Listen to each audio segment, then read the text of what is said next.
Great, so welcome to this webinar hosted by LignoCity. Today we will hear from Manish Verma and Mattias Drotz that will talk about biomass drying. And this webinar is a part of the project called Ligno for Future. That is a collaboration project between RISE, the municipality of Kristinehamn, Sting Bioeconomy, Paper Province, and also engaged our Nordic paper. And this project is funded by the EU Structural Funds Program, the region of Värmland, and also the project partners. And my name is Katarina Olsson, and I work at LignoCity within RISE.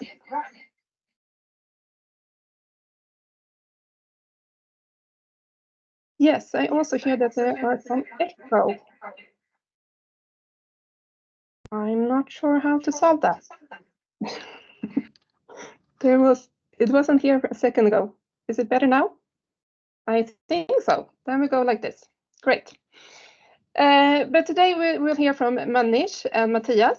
Manish, you work at Swedish Exergy, and you will start. And then we will hear from Mattias, who work at RISE.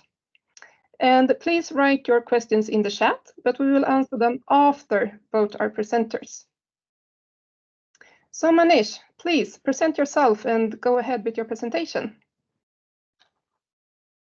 Thank you, Katarina. Hi, everyone. Manish Verma here from Swedish Exergy. I've been with Exergy for about 13 years now in various roles, currently as a business development director at the company with a background in managerial studies. I'm going to go through what we have done at Swedish Exergy and how we have worked together with the RISE. Katarina, is it okay if I start? Yes, please. Okay, I hope everyone can see my my presentation. Yeah. Looks good. Go ahead. Okay, good. Start with, imagine if you can get back 85% of the fuel every time you fill up your car.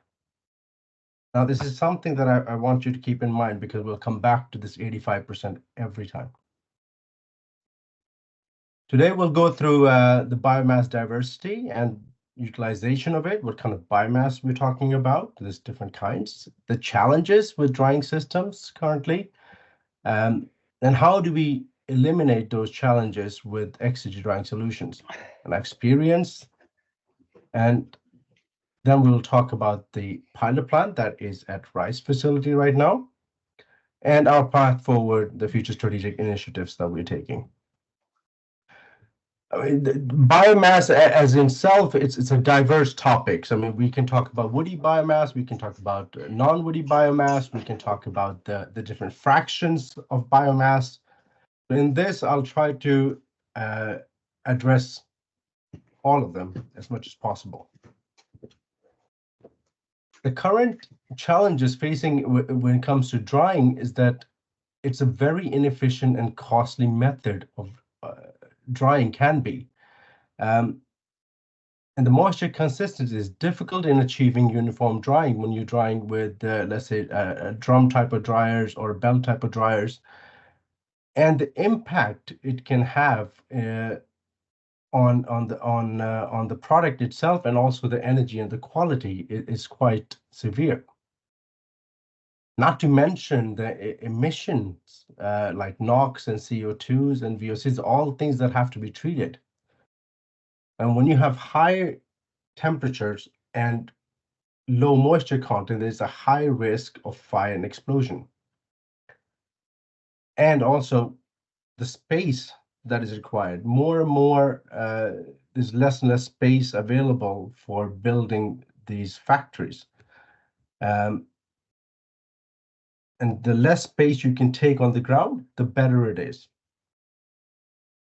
And the availability of such drying solutions. You want the less availability you have per year, the more production loss you have, the less money you make. So how do we challenge those shortcomings? Well, the Exergy Super Steam Dryer is a closed-loop pressurized system that was invented in 1970s. And the Super Steam is used as the drying media. So the heating media can be different. It doesn't have to be Super Steam. It could be biogas, could be natural gas, thermal oil, whatever is available at site. And all the moisture that is generated from the product that we are drying becomes steam. And this steam, the excess steam, is taken out of the dryer and is recovered. And this is where we get this 85% value from.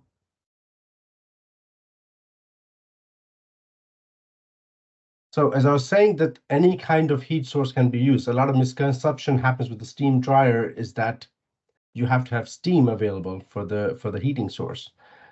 And since we can use multiple kind of heat sources, we never contaminate the product itself that we are drying. So if you're drying animal feed, if you're drying various kind of biomass, if you're drying pulps, you will never contaminate that. So what are the advantages that comes with a closed loop steam dryer? Well, we have 0 atmospheric emission from the steam dryer since it's a closed loop system. When we recover all of the energy as steam, we are not only recover steam as energy, but we also recover the water. It's a scarce resource. And since it's a closed loop system, very fast drying is happening in about 10-15 seconds. It's a very short response times, and you can achieve precision dryness because it's a suspended material that is going up and down the drying loop. And we can improve the product quality, and we can also, at the same time as we dry, sterilize the product 100%. So when it comes out of the dryer in about 10-15 seconds, it's 100% sterilized. We have very few rotating parts in the steam dryer. You have a feeding and a discharge aspects of it, and then you have a steam fan which is circulating the steam and the products. So those are 3 components that you have in the steam dryer if you have biomass. And it is engineered to run 24/7, 365 days. And our clients are actually running 99.9% availability currently. When we use steam as the heat source and as a drying media, we don't have any fire or explosion risk. And the steam dryer can be tailored to various capacities, ranging from 1 tons per hour to the largest one that we have done is 130 tons per hour of feed rate to the dryer. Energy consumption is an important topic that I want to come back to over and over in this presentation, is because the net energy use, if we recover all the moisture that was in the product as steam, we are getting a net consumption of 150 kilowatt hours for every ton of water that we evaporate. And if you compare that to traditional solutions that are in the market, that is about a 15% of traditional solutions. It's a huge saving in not only monetary, but also the environment. And this recovered steam from the dryer can be used in many other processes. For a client in Poland, for a coal to biomass conversion plant, we did a 2-stage drying. So we take the steam from the steam dryer and use as the energy source for the pre-dryer. Some clients use it for district and process heating, for evaporators, for distilling column, or it can be used for condensing steam turbines or ORC to produce electricity. You can use it for carbon capture. In the case of 2 of our clients, one in biomass and one in paper industry, they take the steam and use it as the heat source in an MVR. So we compress it from 2.5 bar G, let's say, the return steam to 12 to 14 bar G, and use that as a heat source in the dryer. What have we done so far? Not only the pilot stage, but also for full-scale drying. Well, we have tested on woody biomass to biochar. We've done pellets installations, cogen, as I mentioned, in Poland. And the benefit that you get from the steam dryer, of course, you get the energy return, and you get uniformly dried product, which is really important if you're doing syngas, if you're doing bioethanol, if you're doing cogen as well. Of course, you get a very stable operation afterwards. And continuous operation, that is an important process. And we have no air emissions, so we don't need to have any treatment for emission control systems after the dryer.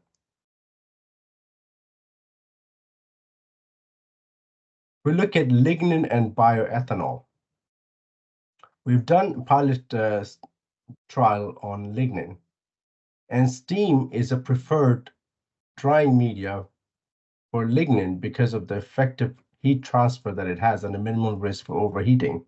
Now, lignin has, as we are still working on this as for pilot stage, it has a maximum heating that you should expose it to. Some classes say 140 degrees Celsius, some say 160, some say 180, but this is something that we need to test, and this is something we'll do future testing at LignoCity together with RISE. And stable operation, this is the importance again for uniformly dried feedstock for stable operation.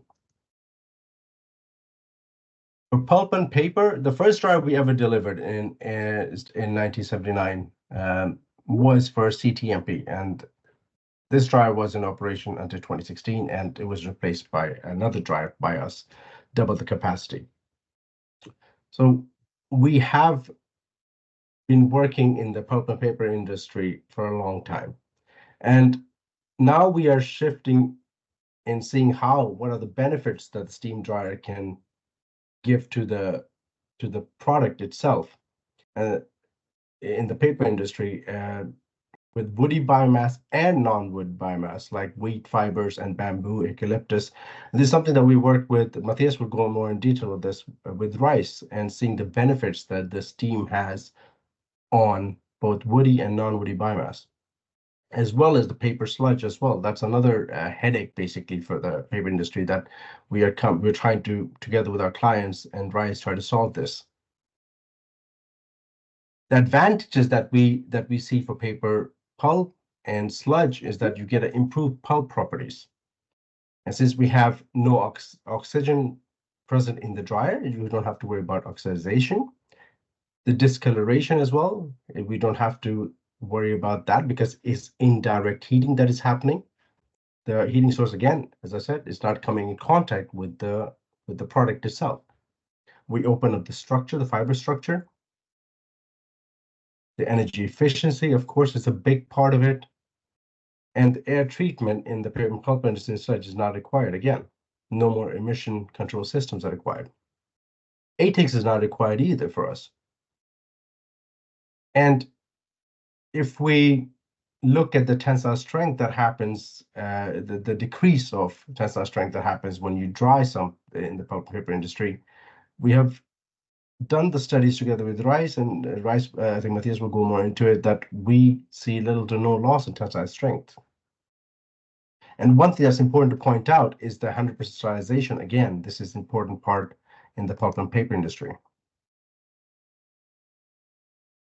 The pilot plant at RISE, the steam dryer that we have there, it's designed to test various kinds of fuel, of applications. So it can go from biomass, solid in feed, as you see there on a belt conveyor, to slurry-based feedstock like sludge of various kind or animal feed, DDGS. So there's two different ways of doing the feeding to the dryer, and the pilot plant is configured to be able to do both. It's designed for about 250 kilograms hours of feed rate to the dryer. The test that we've already done is textile fibers from old clothes, from cotton, bamboo pulp, wheat straw for tissue production, something that we have worked together with rice, PCTMP, paper sludge, grape pomace from wine production, fish meal, and recycled cardboard fibers. That's another industry that we see more and more upcoming to use the cardboard fibers and reuse them again. Our path forward, we look to strengthen our collaborations with clients and research institutes like RISE. And we want to be the disruptive player in the industry. The traditional way of doing things, let's say in the MDF plants, the traditional way of manufacturing MDF panels, we want to come in and disrupt the entire industry positively. We take and remove the energy hogging systems, the dryer mainly, and replacing with the steam dryer, where we could reduce the energy consumption by up to 85%. And few of the tests that we have planned in is we're going to continue testing the wheat straw for tissue production, both sludge, both industrial and communal sludge, biogas digestate, it's a huge focus for us, kelp, lignin, and herbs. It's something that we have already in pipeline coming up. So I'll pass it on to Mattias now. Sure. Thank you, Manish. And I'll try to see if I can share my presentation here as well. We'd also like to thank you, Manish, for the presentation. And we are very happy to have your pilot on site in Bäckhammar in LignoCity. Thank you. Okay, thank you. So my name is Mattias Drotz. I'm working at RISE as a business development manager, and I've been part of the work that has been going on here for installing the pilot dryer at RISE Bäckhammar. And I have also been involved in some of the trials that we have performed so far on the dryer. I will just give one example now. As Manish mentioned, we have tested different sort of biomasses, paper sludges and so on, but I will try just to take one example for market pulse trials that we have performed there. And here you can see on the right-hand side the pilot dryer that we have installed in Bäckhammar. So what is happening here is that we try to have my pointer here. So let's see. So we are feeding material here. I hope you can see it here. So it's a transport belt where we're feeding the wet material that goes to the transport band here and then into the dryer. And we go from atmospheric pressure, and then we have a pressurized system to a couple of bars. And then, as Manish explained, we are forming these superheated steams which can take away the moisture from the product. And then the dry pulp is fed out on the right-hand side here on the picture. So what we at RISE wanted to do here is that we wanted to I mean, the main benefit, as Manish said, is that there's a huge potential to save energy if you can take care of the excess steam that you're creating from this process. So that is the huge benefit, I would say. But what we also wanted to look into here, more doing trials on, is to see how different pulse behaves here. So we have tested both bleached hardwood kraft Scandinavian. We have also tested eucalyptus and non-wood pulse, and just to see on the result too. And what we are interested to see on the final properties, what really happens with the pulse, and also what happens in the stage after when we want to produce paper or board with the pulse. We have also started looking into how can we optimize the pressure in the dryer, and how does that affect the final properties of your product. It's also, of course, interesting to look into what is the optimal ingoing dryness that you have on product that you are feeding the dryer with.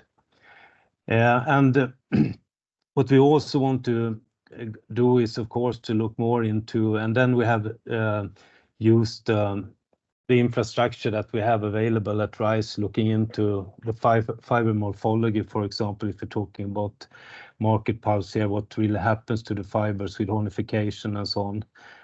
We also want to take the pulp and continue doing laboratory sheets, look into the mechanical properties and try to compare that with a flash dryer, for example, to see how does the strength look in comparison to flash dryer, and also the bulk properties.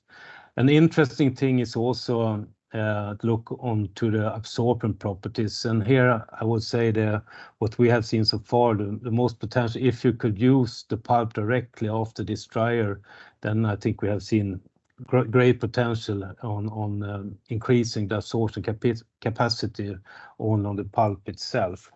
But I will come into that more in detail here in my presentation later on. So what we do here, what we have done is that we have used this dryer, and then we have been doing a comparison both for the unrefined pulps. And what we have in most of our tests is that we have taken out pulp samples directly from a full-scale machine before it goes into to flash dry, for example. Take some of the pulps and then send it to Beckhammer and dry it with the superheated steam dryer, and then compare it also with their conventional process, what happens after the flash dry, and then compare the result in that way. It's not optimal, but if you have transport between the mill and to the pilot and so on, so things happens in between there. So, but it's the way that we have worked so far.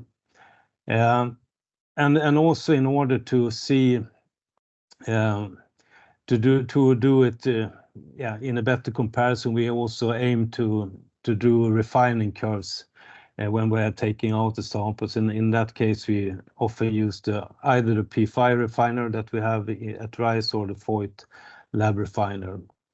So that can also give a potential how easy it is to recover if you have some hornification on the PSSD pulps, to recover the strength properties, and how much energy input do you really need to have the same strength as you have for another type of dryer, for example. And after that we do laboratory sheets, isotropic sheets, and then we do sheet analysis, mechanical testing. And usually when we do the mechanical test, it's the standard testing, just to see what happens with as you can see here, the bulk, tear, tensile, stretch, TA, and the absorption capacity has mostly been on some on the sheets that were produced, but also directly on the pulp that comes out directly after the dryer.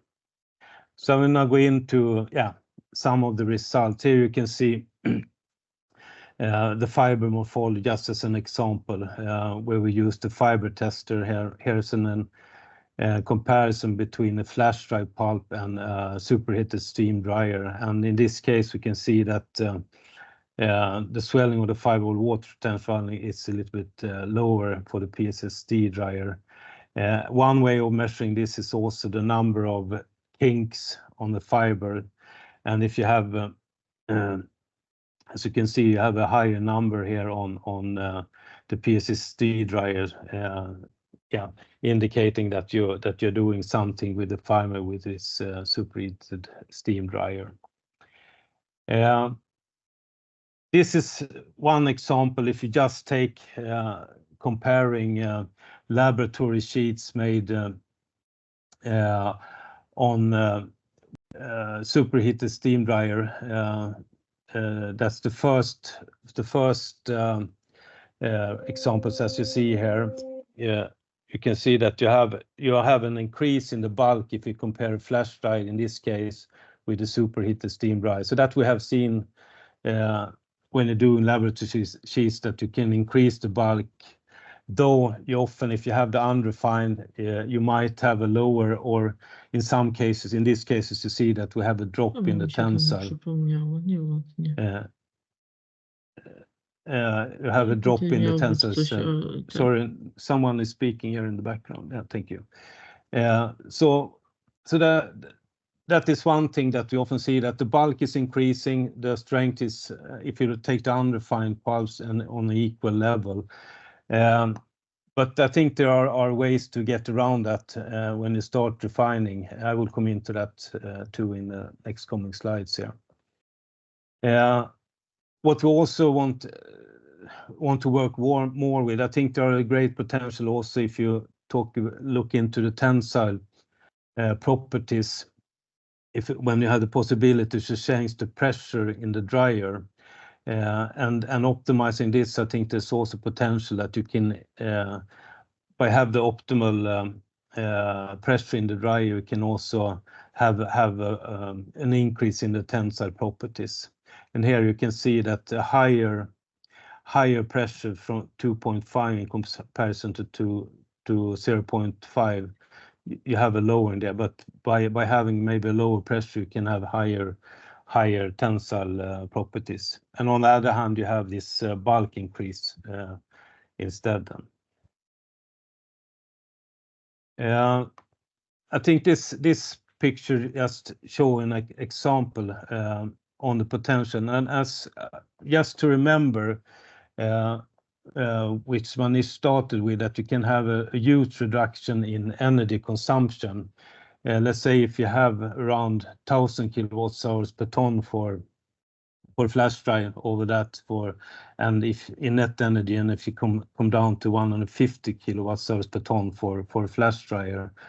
And then if you look into, let's say if you have a slight drop in the tensile, so this is a curve or a graph explaining the tensile index against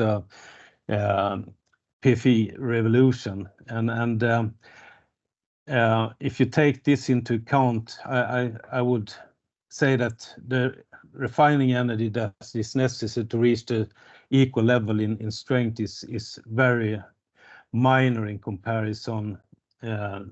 Energy input there in what you can save from using the PSSD driver.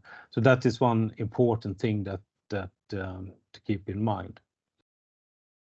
So just to summarize this, you can reach the same strength level here, but with much less energy input if you can utilize this dryer in a good way. I think that is one of our conclusions. Then also just to mention the absorption capacity, and here we have internal method that we are using here at RISE, quite simple, where we put the dried pulp samples on a wire. So this is a gravimetric test just to see how much water the pulp samples can take up over time. So we do this at different times, so we get a number on how much water, grams per gram of the sample, dry samples that the sample can take up. So here, if you can see the first red bars here showing a flash dried samples where we have around 10 grams of water per grams of fiber, which it can take up in water, just the pulp. And for the PSSD dried pulp, you can see it's 15 grams per gram. So it's a quite increase in comparison, and we have even seen double measures here as well. So I think if you can utilize the pulp directly, then for some products, then I think it's a potential also here that you have a higher absorption capacity that come out, what we have seen so far when doing our tests in the pilot at Bäckhammar. So I think this is my final slide. So what, if we come to market pulps, what we can see here, what we can say for the pulse, that we have some influence on the fiber properties or increased kinks and reduce mean shape factor, the trials that we have done here. So we have some honification in comparison, but also for increased absorption capacity, or pulp can, in some cases, as I mentioned, be doubled in comparison if we compare it with the flash dried pulp on the trials that we have seen. What we see for the paper sheets that we've done, that we see that we have for the unrefined pulps an increase in bulk and a reduced strength in comparison. But what we also can say is that when we start refining on these PSSD dry pulps, we can recover the strength quite easily. So if you look in the total energy used to reach the same strength properties, I think there seems to be a huge benefit for the PSSD dry pulps if you can use this system in a good manner. And of course, when we're doing a test, I mean, it's not optimal when we're transporting and take out the pulps and comparing with the reference from the commercial mill. But I think these first initial trials have given some good indications on the potential of this technology. So thank you. I think I will stop there and leave the floor open for questions, I guess. Yeah, thank you so very much, Mattias. It was a very nice presentation. And to both of you, Mattias and Manish, thank you so much. Drying is a very interesting topic, and it has some problems, but together we can solve them. And also RISE is right now investing in other types of dryer that also will be located in LignoCity in Bäckhammar. So we are building the competence on drying for different types of biomass. And also, of course, the possibility for other materials and dry them as well. But we will stop the recording right now, and then we'll